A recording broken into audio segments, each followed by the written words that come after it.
간호사 국가고시 합격을 위한 대방열림만의 차별화된 최신 출제 경향 완벽 반영, 강의 경력 20년 이상, 전문 베테랑 교수팀, 실제 출제 경향 위주의 단계별 맞춤 교재. 대방열림과 함께한다면 합격할 수 있습니다. 유사상호를 주의하세요. 대방열림. 안녕하세요. 네, 반갑습니다. 자, 대방열린 고시학원에서 간호사 국가고시 아동간호학 강의를 맡고 있는 오정아입니다. 그런데 여러분들이 아마 학원을 처음 등록하셨을 때 제가 과목이 좀 많다는 거는 느낌으로 짐작을 하셨을 거예요. 그래서 성인, 모성, 아동, 간호관리, 기본, 그래서 5과목씩이나 강의를 하고 있어서 여러분들이 아마 공부하는 시간에 저를 좀 굉장히 많이 보실 것 같습니다. 자, 여러분들이 아동간호학 그러면 그 목차를 한번 봐보실까요? 그래서 그 목차에서 보면 어느 부분에서 가장 출제 빈도가 높다고 생각이 드실까요? 거기 그 챕터에서만 찾는다면 많은 빈도수가 아동의 성장 발달 특성을 물어보는데 빈도수가 훨씬 다른 챕터보다 높은 경향을 볼 수 있죠. 그래서 그런 정도만 정리해도 좀 좋은 점수를 받을 수 있습니다. 그리고 나머지 그 각 단계의 나타날 수 있는 소화기계 질환, 호흡기계 질환, 뭐 이런 질환들 있죠. 질환들 같은 경우, 질환과 그다음에 간호중재 이런 데서는 각각 선호 문제씩 이렇게 나오기 때문에 가장 많은 출제 빈도는 성장 발달 부분이어서 그 부분에 시간을 많이 투여하면서 수업을 진행할 겁니다. 그다음에 제가 하고 있는 5과목 중에서 그래도 아동은 굉장히 쉽게 점수를 얻을 수 있는 과목이에요. 그래서 아동간호학은 꽈락 뭐 이런 거는 별로 없는, 그죠? 아주 기본적인 내용만 정확하게 확인하시고, 그 다음에 아무리 그해 연도마다 출제 경향이 바뀌고 어떤 패턴이 바뀌더라도 아동은 어떤 주요 개념들만 정리해도 충분히 점수를 받을 수 있는 과목이니까 큰 부담 갖지 않고 공부를 하셨으면 좋겠습니다. 자, 아동간호학은 3시간씩 6회, 그래서 총 18시간으로 진행을 할 예정이고요. 여러분들이 학원 그 문제집과 그 다음 핵심 요약집을 다 받으셨죠? 그렇죠? 그래서 보시면 각 챕터별로 박스 안에 들어있는 문제는 최근의 기출 문제들을 정리를 해드렸고요. 그 다음에 박스를 벗어난 그 다음 아랫부분에 있는 문제들은 중요 개념과 관련된 문제들을 여러분들한테 제시해 놓았습니다. 그러면 수업을 어떻게 진행을 할 거냐면 박스 문제부터 풀지는 않을 거예요. 기출문제부터 풀지는 않습니다. 왜? 박스 밑에 있는 문제부터 먼저 접근을 하면서 여러분들이 핵심 요약집을 같이 놓고 한번 봐보세요. 그러면 그 예상되는 문제의 중요 개념 문제에 대한 내용들을 서머라이즈들을 많이 해놨습니다. 그래서 여러분들이 공부하실 때 조금 쉽게 접근하실 수 있도록 기본 개념들을 먼저 공부한 다음에 거꾸로 기출 문제를 역으로 올라갑니다. 그러면 기출 문제가 왜 이렇게 쉽지? 그런 생각이 들 수 있을 거예요. 그래서 선생님 기출 문제 풀고 기본 개념을 풀면 안 됩니까? 뭐 그 방법도 괜찮지만 기본 개념을 다 정리하고 마스터한 다음에 기출 문제를 푸시는 게 훨씬 여러분들이 시험에서 자신감을 얻을 수 있고 기출이 이렇게 쉬웠나? 라는 여러분들이 생각이 드실 수 있습니다. 자, 여러분들 제가 수업시간 5과목 공통적으로 항상 강조하는 말이 있습니다. 자, 여러분들이 집에 저희 학원에서 드렸던 문제 요약집 말고 가지고 있는 다른 출판사 문제집들, 요약집들 되게 많죠. 한 10몇 권씩 되는 거. 아마 학교에서 뭐 선전하고 출판사에서 와서 해서 아마 한 질 이상씩은 다 갖고 계실 거라고 생각을 해요. 그런데 자, 지금 그 책들은 다 책꽂이에 다시 원자리로 복귀시켜 놓으세요. 자, 왜 그러냐면 여러분들이 공부를 하시는 패턴을 보게 되고 보면 지금은 상황은 좀 괜찮지만 시험이 다가올수록 여러분들이 어떤 패턴으로 공부를 하시냐면 기본 개념은 외우지 않고 막 문제만 풀어요. 문제만 열심히 풀어요. 근데 여러분들이 특성이 기본 개념을 외우지 않고 문제만 풀다 보면요. 실제 시험에서 단어 2글자만 바꿔도 틀려요, 답이. 무슨 말인지 아시겠죠? 그래서 여러분들이 지금 하실 거는 기본 개념을 익히고 하셔야 된다라는 것입니다. 예습이 중요할까요? 복습이 중요할까요? 지금 상황에서는 복습, 그렇죠? 그래서 지금 여러분들 책 보시면 요약집 보시면 왜 이렇게 두꺼워? 그쵸? 되게 무겁다. 뭐 그런 생각부터 먼저 하셨을 겁니다. 근데 시중에 나와 있는 책보다는 얇지 않나요? 그쵸? 16권, 가끔 8권에 대한 요약을 한 거기 때문에 여러분들이 저희만 믿고, 또 특히 제가 하는 과목은 저를 믿고 따라오시는데 그 요약에서 핵심 내용들을 가지고, 키포인트를 가지고 여러분들한테 진행을 할 거예요. 그거를 다 어떻게 외웁니까? 그쵸? 그런데 중요한 거는 수업 끝나고 집에 가서 그걸 다시 읽고 또 읽고, 그쵸? 그래서 내 거를 만드는 게 가장 중요할 거라고 생각을 합니다. 그래서 수업 시간에는 자, 주요 개념을 익히면서, 그쵸? 중요한 키포, 그 질환이라든가 개념에서 꼭 강조하는 것, 꼭 외워야 되는 게 뭐냐? 이것부터 먼저 정리를 하시고, 기본 개념을 확립한다. 이것부터 생각을 하세요. 그쵸? 문제를 맞추는 게 중요한 게 아니라는 거. 그쵸? 그러고 나서 문제를 풀어보다 보면 어느 순간에 답이 눈에 보이기 시작할 겁니다. 그래서 그런 부분을 여러분들이 조금 더 집중해서 보시면 될 것 같고요. 자, 질문이 있으신 분들은, 여기 실강을 듣고 계시는 분들은 쉬는 시간에 저한테 물어보셔도 되죠. 그 다음에 인강을 참여하고 계시는 분들은 여기 카페 적어놨습니다. 네이버 카페 있으니까 카페에 질문을 올려주시면 빠른 댓글을 올려드리도록 노력을 하겠습니다. 그런데 그 빠른 댓글이 바로 이건 아니겠죠. 그래서 너무 늦지는 않게 올려드릴 거니까 거기에 질문을 올려주시고 되고요. 뭐 네이버 카페 이용하셔도 되고요. 그다음 인강을 통한 들으시는 분은 학원에 그 과목에 국가고시 방에 그 질문방이 따로 있거든요. 그쪽으로 올려주셔도 저희가 댓글을 올려드리도록 하겠습니다. 자, 여러분들이 지금 하고자 하는 목적 무엇이죠? 여기 이 자리에 앉아 있는 목적. 국가고시 합격이죠. 그래서 그런 큰 목표를 달성하기 위해서 여러분들이 초심 잊지 않고 하셨으면 좋겠고요. 그 다음에 중요한 건 저를 믿으세요. 일단 선생님이 말하는데 갖고 있는 문제집 다 꽂아놔도 될까? 불안하다. 또 문제 풀어야 되겠다. 그러지 마시고 일단은 저를 믿고 같이 시작하고 호흡을 함께 하는 게 중요할 거라고 생각을 해봅니다. 준비되셨죠? 네, 좋습니다.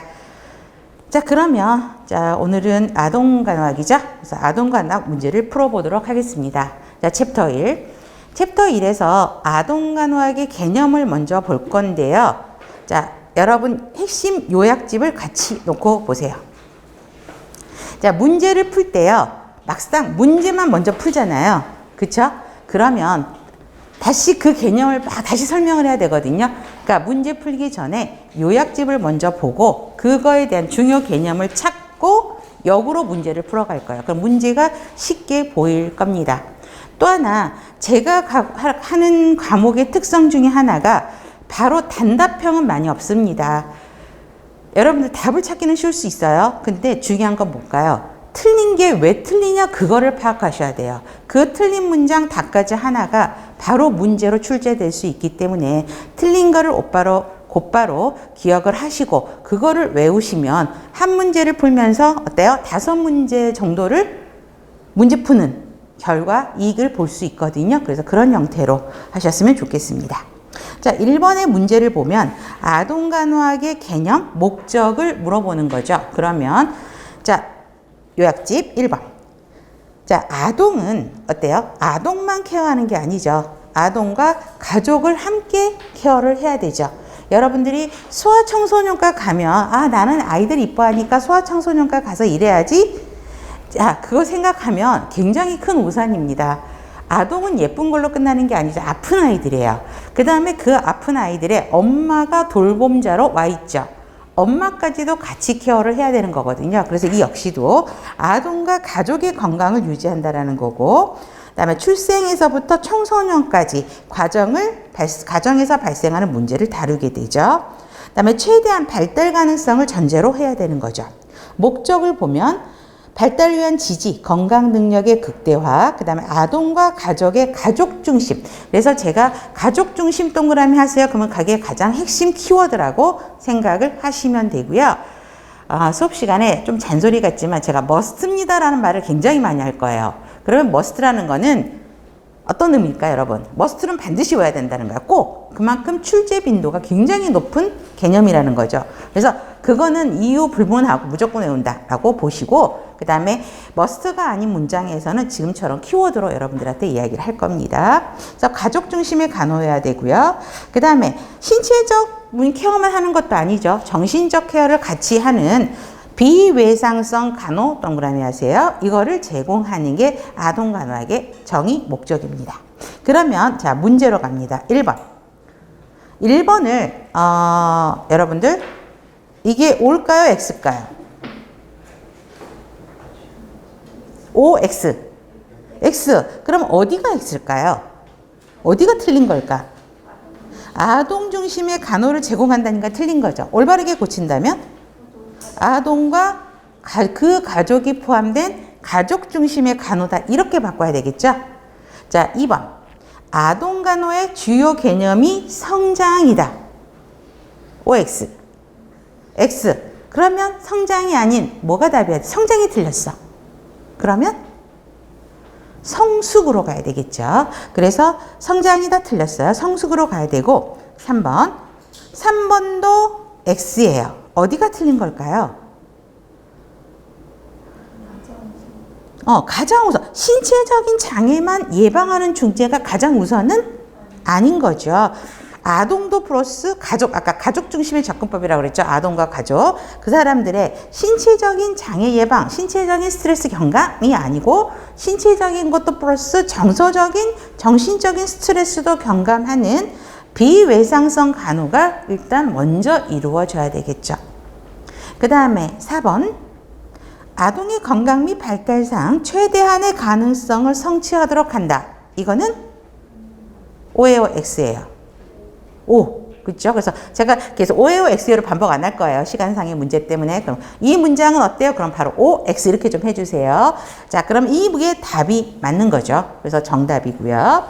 자, 5번. 그럼 4번이 답이면 5번이 틀린 거겠죠? 어디가 틀렸을까요? 자, 미성숙한 대상자를 간호한다는 특수성을 갖고 있는 건 맞아요. 그런데 상담자의 역할이 아닌 것 같죠? 그럼 상담자의 역할이 아니다 그러면 무슨 역할로 바꿔? 우리가 간호사의 역할 보면 상담자, 교육자 뭐 이렇게 나오잖아요. 뭐 옹호자, 그렇죠? 그러면 어떤 역할? 이 셋 중에 옹호자의 역할을 하게 됩니다. 그래서 옹호자의 역할로 바꾸시고요. 그 다음에 이 옹호자의 역할이 과목별에서 간호사의 역할을 물어보는데 제법 문장에서 많이 나오거든요. 옹호자의 역할이라는 게 뭘까요? 아동과 가족에게 최고가 아동과 가족이 최고의 의료 서비스를 받을 수 있도록 정보를 제공해주는 역할이 옹호자의 역할.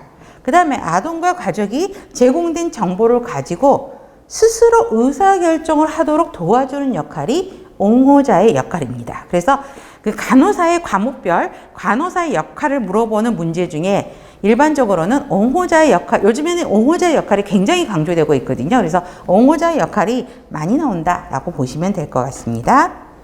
자, 2번 보세요. 말기암 환자의 치료를 중단하는 윤리적 딜레마 상황에서 간호사가 가족을 존중하고 그들이 의사결정을 할 수 있도록 필요한 정보를 제공하는 것은 무엇을 적용한 거냐라고 이야기했단 말이에요. 그래서 아까 이것도 보면 옹호자의 역할이에요. 그런데 문제는 자, 정의의 원칙, 자율성의 원칙, 선행의 원칙, 악행금지 원칙, 신의 원칙. 이거는 뭐죠? 간호의 원칙, 윤리 원칙을 물어보는 거고 실제로 사실은 이 문제는 아동에서도 나오기도 하지만 이거에 대한 깊은 1, 2, 3, 4, 5에 대한 개념, 정의는 간호 관련 문제에서 굉장히 많이 나옵니다. 중복되는 문제이기도 해요. 그런데 이런 거는 어떤 원칙과 관련되어 있어요? 자율성 존중의 원칙과 관련되어 있죠. 자, 자율성의 원칙은 환자에게 어떤 의료적인 처치가 이루어졌을 때 정보를 다 제공을 받고 그 의사결정을 하는 거를 그 의사결정을 환자랑 가족들이 하게 한다는 거거든요. 그렇기 때문에 2번이 훨씬 더 정확한 답으로 볼 수 있습니다. 각각의 개념은 이거는 간호관리 수업 시간에 굉장히 자세하게 할 거예요. 정의부터. 그래서 이거는 넘어갑니다. 3번. 자, 3번은 요약집 보세요. 아동의 건강지표를 물어봅니다. 그래서 가끔씩 이거에 대한 정의를 물어보긴 하는데 우리가 신생아 그러면 태어나서 언제까지를 신생아라 그러죠? 한 달. 그쵸? 막 태어나서 한 달까지 신생아. 영아는 1에서 3세. 그쵸? 우리가 발달 단계 특성을 보면 나중에 또 다시 공부를 하겠지만 신생아기, 그 다음에 영아기, 유아기, 그 다음에 학년정, 이거 나중에 지겹도록 들을 거예요. 학년정기, 그 다음에 학년기, 그 다음에 청소년기 이렇게 나오잖아요. 그러면 가장 기본은 이거를 나누는 기준이 나이잖아요. 그쵸? 그래서 신생아는 한 달, 영아는 1에서 3세. 아니지, 영아는 2살에서 1살까지. 그쵸? 영아는 1살까지예요. 그쵸? 유아가 1살에서 3살. 그 다음에 3세에서 7세 학교 들어가기 전까지 학교 들어간 나이, 그 다음에 청소년 이렇게 나누죠.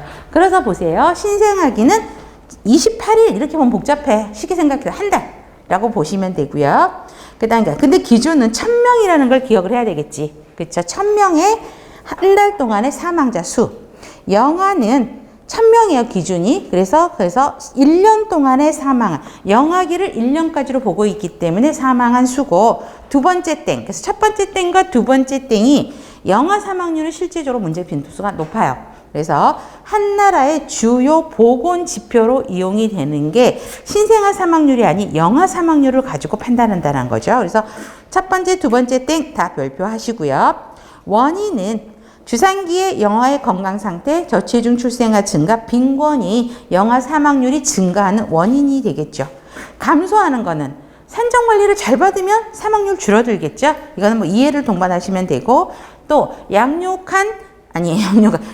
환경이 개선돼야 되겠죠. 너무나 경제적으로 빈곤하고 열악한 환경보다는 양육 환경이 개선되고 의료 보급이 지원이 좋으면 당연히 영아 사망률은 감소되겠죠. 그래서 원인과 감소는 그냥 이해를 동반하시면서 잊고 넘어가시면 돼요. 그렇지만 앞에 두 개 땡은 꼭 기억을 하셔야 됩니다. 자, 그러면 3번 문제 볼게요. 틀린 거를 고르라 그랬어요. 그러면 어디가 틀렸을까요, 여러분? 양육 환경 개선되면 감소하죠. 주산기 관리 철저하게 잘하면 사망률 줄어들죠. 한 나라의 주요 보건 지표로 사용하는 게 무엇입니까? 이게 실제 기출이었거든요. 옛날 아주 오래전에. 그럼 영아 사망률이에요. 맞는 문장이고. 영아 사망률은 살아서 출생한 1000명, 10,000명이 아니죠. 그쵸? 틀렸죠. 1000명이라는 기준 꼭 봐야 되고, 1개월 동안 사망한 영아의 수 틀렸죠. 어떻게 고쳐야 되지? 4번 문항을. 출생한 1000명의 영아 중 1년 동안 사망한 영아의 수를 영아 사망률이라고 보죠. 그래서 4번은 고치시면 되고, 영아 사망률의 가장 큰 원인, 주산기 관리를 안 받았어요. 또 선천성 기형을 갖고 있어요. 미숙아인 경우에는 이런 경우는 사망률의 원인이 될 수 있죠. 그래서 이거는 흐름으로 보셔도 됩니다. 그래서 틀린 거는 4번인 거고요. 자, 그 다음에 4번 요약집 보세요. 아동학대가 제법 문제에 나오고 있습니다. 요즘에 아동학대가 생각보다 좀 많아요. 저희 동기가 학교 보건교사로 지금 굉장히 오래 근무를 하는데도 최근에도 아동폭력, 부모로부터 받은 아동폭력을 이 친구가 먼저 발견을 하고 좀 문제가 커졌던 경우들이 좀 있었는데, 그러다 보니까 아동학대 문제들이 제법 나옵니다. 정의는 읽어보면 금방 아시겠죠. 신체, 정신, 성적 폭력, 그 다음에 아동과 보호자가 아동을 유기, 방임하는 거를 학대라고 이야기를 하고 있죠. 자, 학대와 방임의 차이를 구별을 하셔야 돼요. 자, 학대는 뭔가 때려서, 그렇죠? 아니면 정신적으로 힘들게 해서 그다음에 성적으로 힘들게 하는 거를 학대로 이야기합니다. 자, 신체적 학대 정의는 금방 아실 거고요. 특히 세 번째, 대리인에 의한 뮌하우젠 증후군, 흔들린 아기 증후군들이 문제에 나왔었죠. 그래서 세 번째, 네 번째 땡은 기억을 하셔야 되겠습니다. 자, 이건 뭐냐면 뮌하우젠 증후군은 뭐냐면 자기가 다른 사람들의 관심, 자기가 주목받게 하기 위해서 일부러 아이를 아프게 해요. 아니면 아픈 척하게 하고, 그다음에 실제로 아프게도 해서 병원으로 가갖고 이야기를 하죠. 애가 도대체 아픈 이유를 모르겠어요. 그럼 병원에서 애가 아프다고 하니까 관심을 막 받겠잖아요. 그러면서 하는 게 신체적 학대예요. 근데 아기가 엄마가 없을 때 아이의 행동과 엄마가 있을 때 아이의 행동이 틀리다는 거죠. 그렇죠? 그러면서 보는 거. 흔들린 아이 증후군은 흔들었다고요. 그렇죠? 그렇기 때문에 난폭하게 흔드는 거, 아동학대죠. 그러다 보니까 뇌 손상이 일어나는 게 일반적이죠. 그래서 뇌 손상이면 우리 두 개 뇌압이 올라가잖아요. ICP가 상승하여. 그러다 보니까 구토, 호흡곤란, 두개 출혈, 망막 출혈 등이 일어나게 되고 혼수 사망에 이르게 되는 것을 흔들린 아이 증후군이라고 이야기하고 있죠. 정서적 학대는 아동에게 심각한 행동인지 감정, 정신 상태를 유발하는 것. 거절, 고립, 무시, 언어적인 비난, 지나친 압박. 너 때문에 내가 힘들어 죽겠어. 꼴 보기 싫어. 나가라. 뭐 이런 것들이 정신적인 학대. 성적 학대는 성기에 대한 성적인 문제로 아동에게 시행을 하는 거죠. 그래서 보시면 될 것 같고, 성적 학대를 받은 아동들은 그거를 그대로 행동을 집에서 하게 되죠. 그렇죠? 그렇기 때문에 자유행동, 위축, 특이한 성적 행동들을 보이는 게 학대입니다. 자, 가장 많은 학대의 형태로도 방임이 있는데, 방임은 무언가를 안 하는 거야. 소홀히 하는 거. 그래서 자, 양육자가 기본적으로 해야 되는 거를 안 하는 거죠. 태만히 한다는 건 게을리 한다는 거고요. 그래서 보시면 자, 지저분하고 위생 상태가 불량하고 계절에 맞지 않는 옷을 입고 있는 애들이 대부분 방임 아동들의 특성입니다. 그래서 여러분들 아마 뉴스에서도 많이 보셨을 거예요. 겨울에 어떤 애가 슈퍼 집 앞에 있는 슈퍼로 나왔는데 반팔 반바지 입고 있고 신발도 이렇게 신지 않고 겨울에 그 슈퍼에 쪼그리고 앉아서 거기서 음식 먹고 있는 거, 이런 거는 방임에 속하는 거죠. 자, 신체적 방임. 자, 의식주 보호 의료 서비스 교육 요소를 안 하는 게 신체적 방임. 정서적은 아이의 욕구를 다 무시하는 거. 그 다음에 교육적 방임은 학교 안 보내는 거 있죠. 그래서 여러분들 요즘에 그런 것도 있죠. 학교 입학할 시기가 됐는데 애가 학교 출석을 입학을 안 해요. 그렇죠? 그러다고 이제 그러니까 입학을 안 하면 누군가가 집을 방문하게 되잖아요. 그러면 애들이 그런 모습을 하고 있거나 엄마가 별로 관심도 없고 안 보낼 거예요. 뭐 이렇게 이야기를 하는 거죠. 무단결석 들어가는 거고요. 그다음에 의료적인 방임은 의료적인 예방접종 이런 걸 하나도 안 하는 거죠. 그래서 보시면 되고, 유기는 아동을 보호하지 않고 버리는 거죠. 그래서 입원시키고 사라진 후에 입원시켜놓고 부모가 사라져버리거나 아니면 시설 근처에 아이를 버리고 가는 것들을 유기라고 이야기합니다. 그래서 정의는 그렇게 어렵지는 않을 겁니다. 자, 그러면 4번 보세요. 열구토 설사, 고통을 받고 있음에도 불구하고 병원에 가서 치료를 하지 않았대요. 뭐죠? 신체적 방임이죠. 근데 이걸 조금 더 정확하면 병원에 치료를 안 한 거니까 의료적 방임도 답이 되는 거죠. 근데 의료적 방임이 눈에 없네? 그럼 신체적 방임이 되는 것입니다. 그래서 답은 5번. 자, 3번. 3개월 된 영아가 응급실로 왔어요. 사망했어요. 그런데 사망하니까 부검을 해봤겠죠. 그랬더니 경막하 출혈, 망막 출혈도 나타났고, 근데 다른 외상은 없었대요. 관련 있는 거? 흔들린 아이 증후군을 볼 수 있죠. 자, 애가 만약에 여러분들 저도 아이를 키워보는데 침대에서 떨어지면 낙상이잖아요. 그러면 어때요? 외상 같은 거를 동반을 하죠. 근데 문제에서 외상은 발견되지 않았어. 그러니까 떨어진 거는 아니야. 어디서? 그쵸? 침대 같은 데 떨어진 거는 아니고. 그 다음에, 질환이 있다 그러면, 지금처럼 수막염, 그쵸? 이런 게 있다 그러면 그 수막염과 관련된 증상들을 애가 가지고 있었겠죠. 근데 그런 증상은 없고, 출혈이 있었고, 망막 출혈인 거야. 가장 여기서 해당되는 거는 흔들린 아이 증후군이라고 볼 수 있습니다. 자, 그렇게 접근을 해야 되고요. 6번. 여기서 핵심 문제에서 핵심이 뭘까요, 여러분? 문제에서 뭘 물어보는지를 찾아야 돼. 6번에서 가장 중요한 거. 걸음마죠, 걸음마. 아동은 항상 문제가 몇 개월, 이게 나오거든요. 걸어요. 여러분, 걸을 수 있는 애들이 몇 개월부터지? 걷기 시작하는 거? 자, 제가 이렇게 자꾸 질문하는 건 계속 앞으로 이렇게 질문을 할 거예요. 그러면서 외우시라는 거야. 계속 나올 거야. 보통 12개월이면 걷기 시작합니다. 그래서 조금 일찍 걷는 애들이 돌잔치 할 때 좀 걷는 애들도 있고, 저희 애는 좀 돌 때 걷다가 몇 번 주저앉고 뭐 이런 스타일이었거든요. 그러니까 걷기 시작하는 게 이제 돌 때입니다. 12개월. 그런데 아동학대를 의심할 수 있는 거예요. 자, 여러분, 걷기 시작해요. 잘 걷지 못해요. 12개월 뭐 이렇게 되면. 그럼 넘어지겠죠, 자꾸. 넘어지면서 무릎이 까진다거나 막 이렇단 말이에요. 그거를 구별하라는 이야기야. 그죠? 그러면 아동학대 증상이 아닌 거. 자, 뜨거운 물에 잠겨서 생긴 화상. 그 다음에 원형의 화상 자국, 시기가 다른 다발성 골적, 신체 앞뒤 양쪽으로 심한 멍. 자, 이거는 아동학대가 아니에요. 자, 보세요. 뜨거운 물에 잠겨 생긴 화상은 애들이, 여러분, 사고는요, 집에서 나는 경우가 제일 많거든요. 식탁보를 깔아놨는데 거기에 뜨거운 물 올려놨거나 커피물 올려놨는데 애가 식탁보 잡아당기면서 쏟아지는 그런 사고일 수 있는 거지, 이거를 학대라고 보기는 어렵다라는 거죠. 그 다음, 원형의 화상, 아니다. 잠깐만요. 이거는, 죄송해요. 1번, 2번, 3번, 4번은 이게 학대 증상이에요. 죄송합니다. 다시 갑니다. 자, 뜨거운 물에 잠겨서 생긴 화상. 물론, 화상이 이렇게 목욕하려고 담아놓다가 뜨거운 물에 데일 수도 있지만, 그쵸? 그런 증상은 많이 심하지는 않죠. 근데 보면 이것도 화상. 원형의 화상 자국은 뭘까, 이게? 뭘 갖고 애한테 학대를 했길래 원형의 화상 자국이 나타나죠?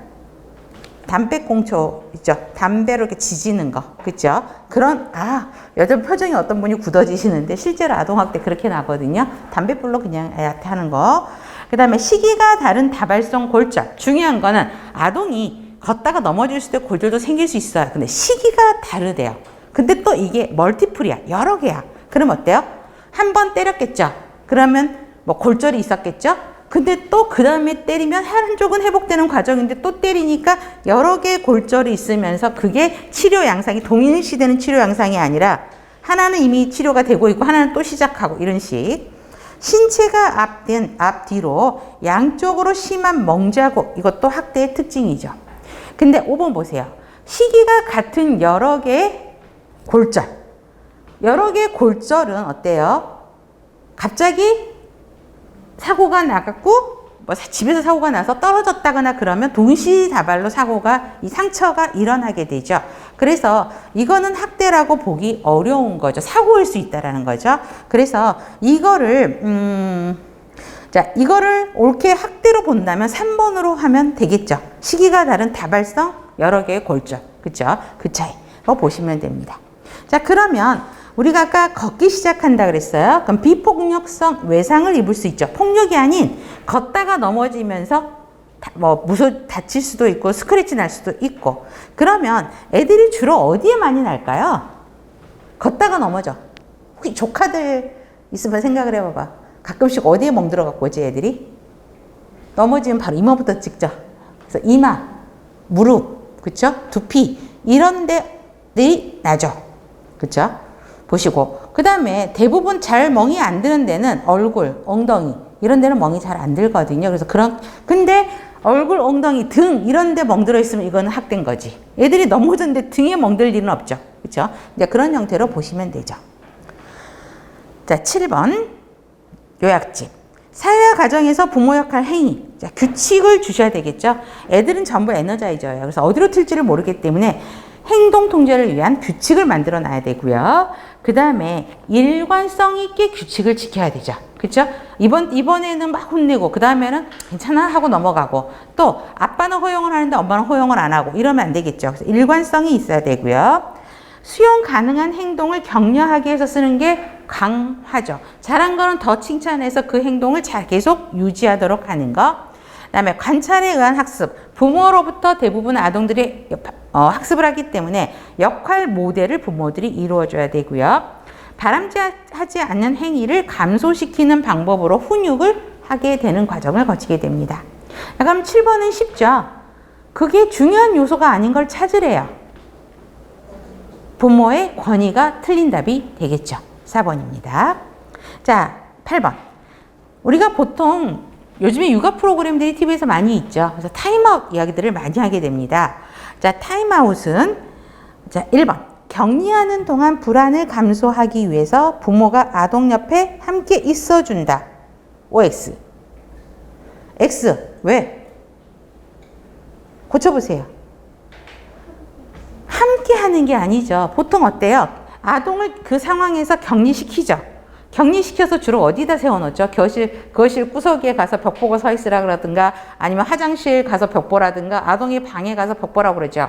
그러면 애들이 그 벽을 보는 게 재밌을까요?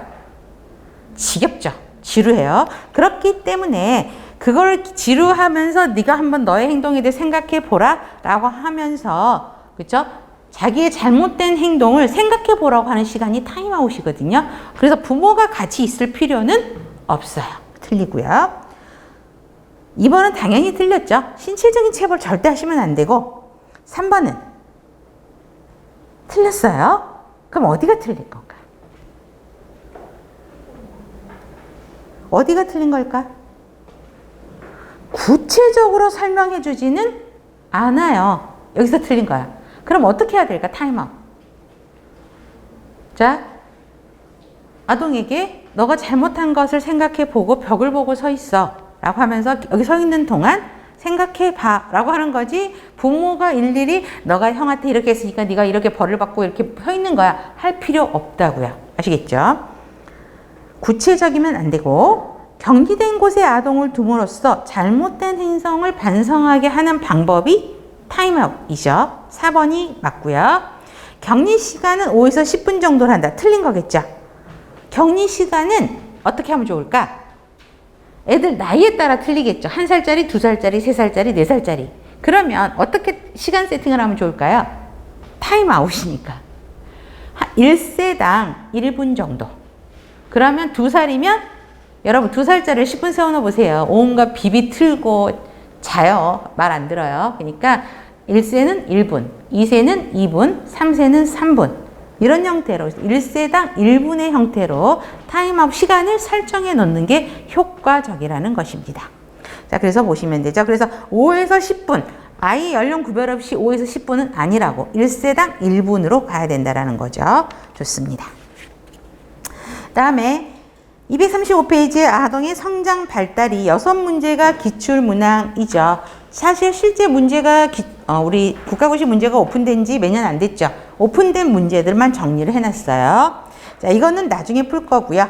236페이지 1번부터 봅니다. 아동의 성장 발달입니다. 그러면 요약집에서 성장 발달의 원리 있죠. 이 부분은 머스트입니다. 머스트는 굉장히 꼼꼼하게 다 공부를 하셔야 되죠. 자, 복잡하고 근데 이게 단독적으로 발달되는 게 아니라 서로 상호 관련성, 복합성을 가지고 있죠. 또 아동은 물론 유전적인 것도 중요하지만 커 나가는 환경적 요인도 굉장히 중요하죠. 그래서 함께 보셔야 되겠고요. 그다음에 또 가장 많이 나오는 게 방향성 별표 하세요. 방향이 있다라는 거죠. 자, 얘는 지금 여러분 영아기 때가 가장 발달이 크거든요. 누워있다가 갑자기 뒤집기 하고 어느 날 갑자기 기어다니고 안고 걸어가잖아요. 그래서 애가 생후 몇 개월이다 그러면 예측이 가능하죠. 언제쯤 이가 나겠구나, 얘가 언제쯤 걸어다니겠구나, 언제부터 숟가락질을 하겠구나, 그런 예측이 가능하고요. 두 번째, 세 번째, 네 번째는 머스트입니다. 어디서부터 발달해요? 발부터 발달하는 거 아니죠. 머리부터죠. 두부에서 머리에서부터 끝으로. 그 다음에 여러분 저 보세요. 손가락부터 움직여요? 이거부터 움직여요? 팔부터 움직이죠? 그래서 중심에서부터 말초 운동이 된다는 거. 처음부터 손가락 미세 운동을 하는 건 아니잖아요. 그쵸? 그 다음에 전체적인 거에서부터 구체적인 거, 단순한 거에서부터 복잡한 과정을 거친다. 이 방향성은 꼭 기억을 하셔야 됩니다. 그 다음에 순차적이다, 연속적이다. 자, 발달이라고 하는 거는 연속적으로 이루어지는 거죠. 아까처럼 누워있다가 뒤집다가 기어다니다가 앉는다, 걷는다 이런 거기 때문에 예측이 가능하다라는 거 보시면 되겠고, 근데 애들마다 다 동일하지 않죠. 개인차가 있죠. 어떤 애는 좀 빨리 크고 어떤 애는 좀 빨리 좀 적게 크고, 그렇죠? 그래서 엄마들이 여러분들이 나중에 결혼해서 아이들을 이제 비교하게 되거든요. 동네 또래 애들하고. 그러면 우리 애가 조금만 늦어도 얘가 뭐가 이상하나? 쟤는 왜 이렇게 빠르지? 그러면서 막 질투하게 되고 이러긴데, 애들마다 개인차가 있다라는 거 꼭 기억을 하셔야 되겠고, 그런데 신경계는 어느 단계에서 가장 빨라요? 영아기, 동그라미. 그다음에 림프 조직도 굉장히 시험 문제 많이 나옵니다. 자, 6살이 되면 성인이에요. 성인 수준의 림프예요. 그럼 6살이 아까 성인이라 그랬죠. 그쵸? 그 다음에 이거 곱하기 2 해보세요. 그러면 12살이 되죠. 그러면 12살에는 어떻게 된다고 돼 있어요? 2배로 된다는 거죠. 그래서 자, 곱하기 2가 되는 거야. 2배가 더 커지는 거죠. 그 다음에 18살, 6 곱하기 3 하면 18살이 되지? 그쵸? 6, 3, 18이니까. 근데 이때는 다시 크기가 감소한다라는 특성을 갖고 있죠. 그렇기 때문에 나중에 지금은 10에서 12세가 성인의 2배다라고 되어 있는데, 나중에 18살 되면 다시 성인 사이즈로 돌아오게 되는 특성을 갖고 있습니다. 요것도 하나 써놓으시고요. 이건 나중에 림프 조직의 발달에서 계속 반복될 겁니다. 기억해 놓으셔야 돼요. 그 다음에 결정적 시기가 있다라는 거죠. 발달하는 그 특정 시기가 있다고요. 그렇기 때문에 그때는 필요한 자극을 줘야지 애들이 발달을 더 잘할 수 있다라는 거 보시면 되겠고, 발달 속도가 다 일정하지는 않죠. 자, 두 번째 땡, 머스트. 자, 신체적으로 성장이 가장 빠른 시기? 태아기는 사실은 거의 문제는 안 나와요. 태아기는 어때요? 수정이 되면서 아이의 모습을, 태아의 모습을 갖출 때까지 10개월이라는 시간이 걸리고, 근데 태아기는 많이 나오지는 않고, 가장 많이 나오는 게 제1급성장기가 영아기. 누워있던 애가 걸어다니죠, 갑자기. 그 다음에 청소년기가 제2급성장기로 이야기를 합니다. 그래서 1성장기가 영아기, 2성장기가 청소년기로 보시면 됩니다. 뭐 신체적 청소년기에는, 자, 여기서 또 중요한 게 뭘까? 10에서 14세, 12세, 16세 이게 중요한 게 아니라 청소년기니까 당연히 이때 발달을 많이 된다는 걸 아실 거겠죠, 사춘기. 중요한 거 또 하나. 여자아이가 더 빨리 성장해요? 남자아이들이 더 빨리 성장해요? 이런 시기. 여자아이들이 더 빠르죠. 그 다음에 서로 관련성이 있다라는 것이죠. 다음에 성장과 발달의 개념을 물어보는 문제도 제법 있었어요. 성장은 양적인 체크를, 변화를 말을 하게 됩니다. 양적인 거기 때문에 측정하기 쉽죠. 그렇죠? 그래서 대표적인 성장의 기준이 키, 몸무게로 하게 되죠. 그렇지만 발달은 기술, 능력의 증가를 의미하게 됩니다. 그래서 질적인 변화죠. 그렇기 때문에 언어 습득, 그래서 여러분들이 아동의 성장 발달을 보면 언어 습득 과정이 어떻게 되냐 뭐 이렇게 나오잖아요. 그렇기 때문에 얘들을 조금 기억해 주면 돼요. 그래서 키, 몸무게는 성장이고 언어 습득 같은 경우는 발달에 속한다. 이거를 기억하시면 돼요. 자, 그러면 1번 문제를 봐볼까요? 자,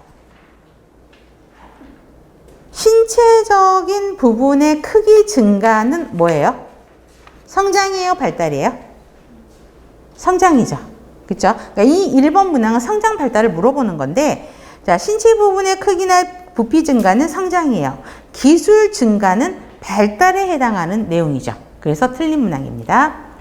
자, 중심에서 말초로 간다? 맞는 거죠.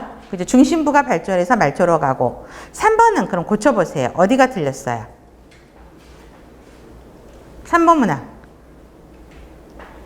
독립적 아니죠. 각각 독립적으로 발달하는 게 아니죠. 옳게 고치면 상호 관련성이 있죠. 그러니까 여러분들 다 까진 문항이 요약집에 다 있다라는 이야기야. 그래서 독립적인 발달이 아닌 상호 관련성이 있고. 4번. 복잡해서 단순이 아니라 단순한 형태에서 복잡한 형태로 바뀌게 되고, 성장이 가장 빠른 시기가 유아기가 아까 아니라 그랬죠. 영아기, 청소년기. 그렇게 해서 고치셔야 됩니다. 자, 2번. 스캔몬의 신체 곡선을 이야기하고 있습니다. 자, 그러면 요약집 보세요. 림프계, 신경계, 생식기계 일반형이라고 되어 있습니다. 그래서 림프계 아까 다시 나오죠. 6살의 성인 크기고, 그 다음에 아까 성인 크기의 2배가 되는 게 12살. 여러분 10세, 12세 이렇게 오면 되게 복잡하거든요. 그러니까 6 곱하기 2, 6 곱하기 3 이렇게 오는 게 더 빨라요. 12세 되면 성인의 2배, 18세 되면 다시 성인 사이즈로 줄어다 또 나오죠. 그래서 그게 림프고요. 신경계는 언제, 자, 출생 초부터 신경계가 발달이 되죠. 근데 언제 성인 크기, 성인의 기능? 4세 동그라미. 그 다음에 생식기계는 사춘기에서부터는 급격히 성장하죠. 2차 성징을 보이면서 보고. 일반 형태는 여러 가지를 포함하는 거거든요. 그래서 보시면 되는데, 자, 스캔몬의 그 문제를 한번 봐보세요. 기억은 그러면 뭘 설명하고 있을까요? 우리 답과정이 이렇게 나와 있잖아. 그쵸? 근데 아까 신체 곡선이 림프, 신경, 생식기계 일반형으로 나와 있단 말이에요. 그러면 기억에 해당하는 건 뭘까요? 그렇죠. 림프계를 이야기하고 있죠. 그 다음에 니은에 해당하는 거는 신경계. 디귿은 뭐 밑에, 그 다음에 일반형이 나와 있고, 디귿은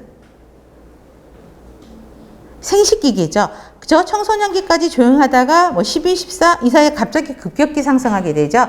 그러니까 기억은 림프계, 니은은 신경계, 디귿은 생식기계. 이렇게 그림으로 연결하셔도 됩니다. 다음 3번입니다. 자, 우리 여러분들 이거 공부할 때 힘들지 않았어요? 에릭슨, 피아제, 프로이드, 콜보그 막 했죠? 근데 그게 제일 시험 문제 많이 나와요. 어쩔 수 없어요. 이건 외워야 돼요. 에릭슨의 심리사회적 이론을 보면 영아기, 유아기, 학년전기, 학령기, 청소년기 이거 기준은 지금 다 아실 거고, 자, 영아기예요. 앞에 일부러 성심리에 굵은 글씨 표시해 놨죠? 그쵸? 그거는 머스트로 정리합니다. 제일 문제 많이 나와요. 자, 영아기는 신뢰감 대 불신감 꼭 기억을 하셔야 되고, 자, 이때는 신뢰감이 발달되는 상태인데 누구에 대한 신뢰감? 자기를 키워주는 사람에 대한 신뢰감이죠. 그래서 일관성 있고 사랑이 담긴 어머님의 돌봄이 신뢰감을 발달하게 되죠. 그죠? 그 다음에 프로이드의 심리성적 발달 단계가 이거랑 같이 비교를 하게 되는 문제들이 많아요. 그래서 4번 문항에 보면 그 프로이드 유인물에 보시면 프로이드의 심리성적 발달 단계 있죠. 그거를 에릭슨하고 비교해서 같이 연결시키는 문제들이 나오게 됩니다. 자, 그럼 프로이드 구강기, 어차피 나중에 설명을 드릴 거니까, 자, 구강기에 해당한다라고 보시면 되죠. 그 다음에 유아기는 자율감, 수치감이에요. 왜 자율감일까? 유아기가 1살부터야. 근데 왜 유아기 때 자율감이 커질까? 여러분, 어머님들이 뭐라 그래서 언니들 애 낳았을 때 보면 뱃속에 있을 때가 제일 좋았다. 그 다음 애가 태어나니까 누워있을 때가 좋다. 걸어다니기 시작하면 얘네들이 어디로 갈 줄 몰라서 요즘에는 그 키우는 프로그램 중에 팔을 이렇게 뭐죠? 애견 묶는 그 줄처럼 애 손목에다 이렇게 묶어 당겨서 엄마들이 어디로 튈 줄 모르니까 잡아 당기잖아요. 똑같이. 그렇기 때문에 이때 얘네들이 걸어 다니면서 환경에 대한 사물에 대한 호기심이 이제 올라가기 시작합니다. 그래서 저기에 개구리가 보이네? 따다다다 달려가죠. 그렇기 때문에 자율감. 그거를 못하게 했을 때는 수치감이죠. 그래서 프로이드 항문기 동그라미. 아까 신뢰감에도 구강기 동그라미 하시고 항문기의 동그라미가 되고요. 걸어다니기 시작하니까 이런 호기심 때문에 자율감이 발달하게 되고, 자, 그 다음에 세 번째 학년 전기예요. 학교 다니기 전이야. 이때는 솔선감, 죄책감이에요. 프로이드 남근기고요. 이때는 뭐든지 할 수 있어. 내가 걸어다니면서, 자, 여러분 보세요. 걸어다녀. 그러다가 어느 순간에 계단을 보고 혼자 올라갔다가 혼자 내려오고 자전거도 타고 막 이런단 말이에요. 그렇기 때문에 나는 할 수 있어. 내가 할게요. 이게 굉장히 강한 시기가 이 시기예요. 그래서 솔선감 대 죄책감. 활발하고 적극적인 행동, 진취적인 정신, 강한 구성력이 솔선감을 촉진한다고 그랬죠. 그 다음에 남근기 동그라미. 학교 가야 되면 여러분 갑자기 늦잠 못 자죠. 학교 시간에 맞춰서 일찍 일어나야 되죠. 부지런해야 학교 갈 수 있어요. 그래서 근면감 대 열등감.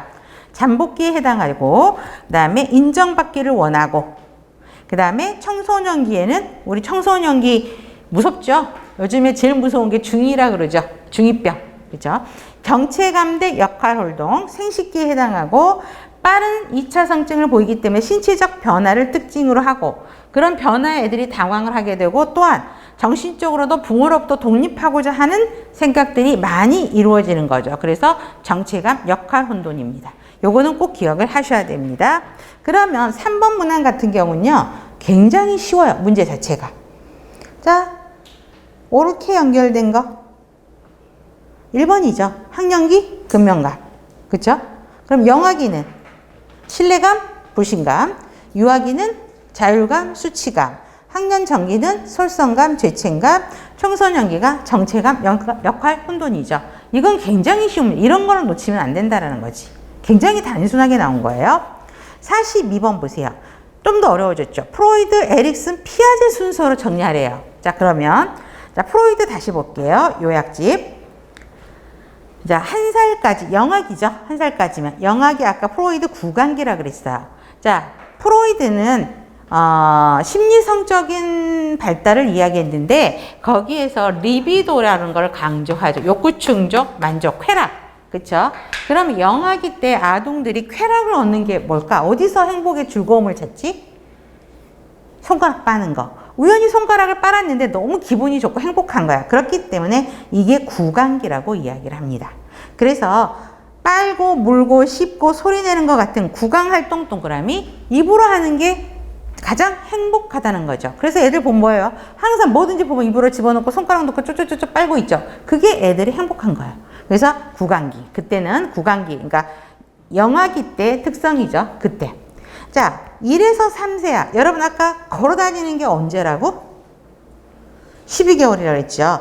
그러다 보면 자, 1에서 3세기가 이제 유아기인데 이때는 여러분 학문이 중요한 쾌감의 근본이 된다. 뭐냐면 이때 대소변 가리기 훈련이 이루어집니다. 그래서 보통은 18개월에서 24개월, 그럼 어려워요. 한 2년, 2살, 여러분. 2살 정도 되면 소변 가리기가 기저귀를 떼는 과정을 연습을 하게 돼요. 그러니까 학문이 주요 쾌감의 근원이 되죠. 근데 이때 훈련이 잘못되고 오히려 아동에게 부정적으로 되면 결벽증, 무엇인지 아끼려는 인색한 성격 이런 것들이 나타나게 되죠. 애들이 이때 특성이 애기 변기 주고 이제 변 보라고 해주고 소변 보라고 하잖아요. 그럼 되게 좋아하고요. 또 변 보고 이러잖아요. 그러면 가서 자기가 본 변 보고요. 돕고 돌아서서 씩 웃어요. 자기 거 변 보고. 왜? 거기서 쾌락이 되는 거예요. 난 변을 봤다라는 거지. 그 다음에 남근기예요. 3에서 6세 학년 전기를 이야기합니다. 자, 성적 에너지 초점이 학문에서 성기로 옮겨가는 단계입니다.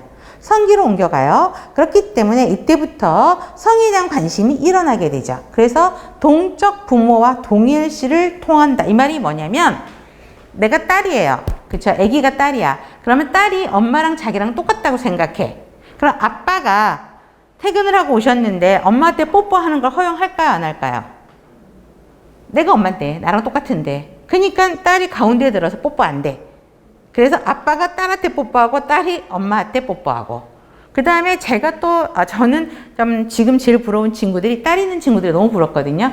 그래서 이제 어렸을 때 친구 딸 낳은 친구를 가봤는데 그 아기의 행동을 보고 저의 친구가 남편한테 어떻게 하는지를 알겠더라고요.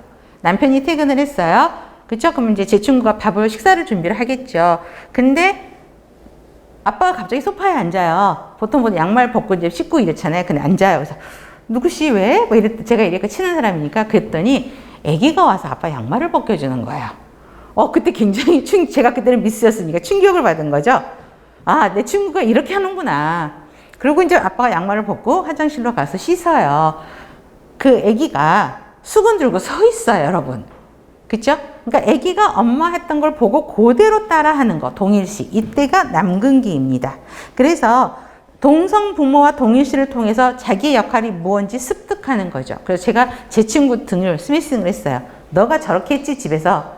그쵸? 딸이 본 게 그거거든. 야, 그건 좀 요즘 시대에 좀 심했다. 내가 그렇게 하는데 씩 웃더라고요. 그래서 성에 대한 정체감을 형성하는 단계이죠. 그래서 자, 남아는 웨디푸스 컴플렉스 동그라미. 그 다음에 거세 불안을 갖고 있고요. 그다음에 여아는 일렉트라 컴플렉스가 나타나게 됩니다. 그래서 이성 부모에 대한 소유욕이 커지는 단계를 이야기합니다. 요거는 기억하세요. 남아 웨디블 컴플렉스, 여아는 일렉트라 컴플렉스. 그다음에 잠복기입니다. 자, 6살이고 이때는 학령기죠. 그쵸? 부지런해야 된단 말이에요. 그래 이때도 성에 대한 그게 커지면 안 되겠죠. 그래서 학교를 다닐래니까 성에 대한 게 조금 무관심해지면서 잠복을 한다는 거. 성에 대한 게 좀 무관심, 숨어 들어간다는 거죠. 그래서 성적 욕구가 억압돼서 성적 충동이 잠재되는 거죠. 조금 사라지는 시기예요. 대신 학교 들어가면 어떻게 해야 돼요, 여러분? 또래 친구를 만들어야 되지. 그렇죠? 그렇기 때문에 친한 친구와의 또래 집단, 동그라미, 또래 집단을 형성하는 게 가장 큰 거입니다. 그래서 성에 대한 게 줄어들어요. 잠복기. 그다음에 생식기는 2차 성징이 보이는 청소년기를 이야기하고 있죠. 그래서 보시면 됩니다. 그러면 그 다음에 보시면 또 연령에 대해서 프로이드, 에릭슨, 피아제를 굉장히 여러분들이 어려워하긴 해요. 그런데 자, 표로 여러분들이 공부하기 쉽게 세 학자들을 나눠놨죠, 표로. 그쵸? 그래서 이 표는 완벽하게 정리한다. must. 이거를 물어보는 게 이제 지금 봤던 4번 문항입니다. 자, 그러면 자 맞게 설명한 게 뭐죠? 2번이죠. 학문기. 그 다음에 에릭슨 프로이드로 가니까 자율감, 전조잡기 이렇게 되는 거거든요. 나머지는 여러분들이 이제 다 맞춰서 피아제를 설명하면 다 연결이 되는 거기 때문에 이건 여러분들이 답까지 틀린 건 여러분들이 한번 고쳐보세요. 답은 2번입니다. 네, 그러면 잠깐 쉬었다가 진행을 하도록 하겠습니다.